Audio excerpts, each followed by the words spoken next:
What's up, guys? Here we're going to cover a double broad jump. Now, a double broad jump is essentially a deflection jump. You're taking a single broad, okay, which is a horizontal jump off of 2 feet as far as you can. So I'm jumping forward as far as I can.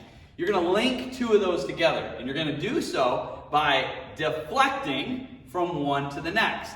If you can help athletes understand, like I'm skipping rocks off the water, that can help it, like that's a deflection, that will help them understand and kind of get their bodies to mimic the same type of movement. If I throw a rock straight down at the water, it's not going to skip. We're looking for this kind of happy medium between height, vertical height, and horizontal moving forward, okay, our horizontal distance. So it's a deflection. Now, I'm going to show you one rep here done correctly, where I jump, hit, and go immediately into my second jump. Now, there's one thing in particular there that's very, very important, apart from the deflection piece, is that we land with our arms cocked and loaded. Okay, when I land off the first jump, I need to have my hands back as I'm leaning forward, all right? The hands are back, and as soon as I hit, they can explode forward and take me into the next jump. If I were to do that,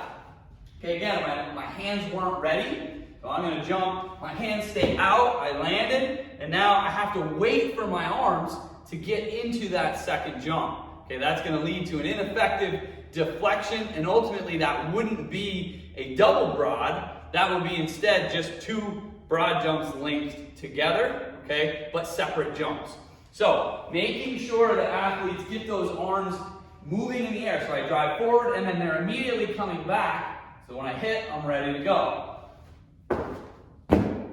Now, another thing that can be super helpful in teaching athletes who just don't quite get it. Take a couple cones, all right? You're going to have them jump as far as they can, all right? And put a cone at that spot, all right? So here's my full length broad jump here. Then you're going to take your front cone and move it back to you're about 2/3 of that full jump. Just for the sake of keeping this simple, if we have a 9-foot broad jump, I move that front cone back to 6 feet, okay? That's where you're going to set them. Then have the athletes set up again, okay? So I'm at cone 1. They're going to land at a shorter jump here, and then go into one, their second jump is going to be super big. That's their longest jump, all right? So we're taking a little bit off the first jump to give us a little bit more, to give us a lot more on the second, and keep it a deflection. So it'll look like this.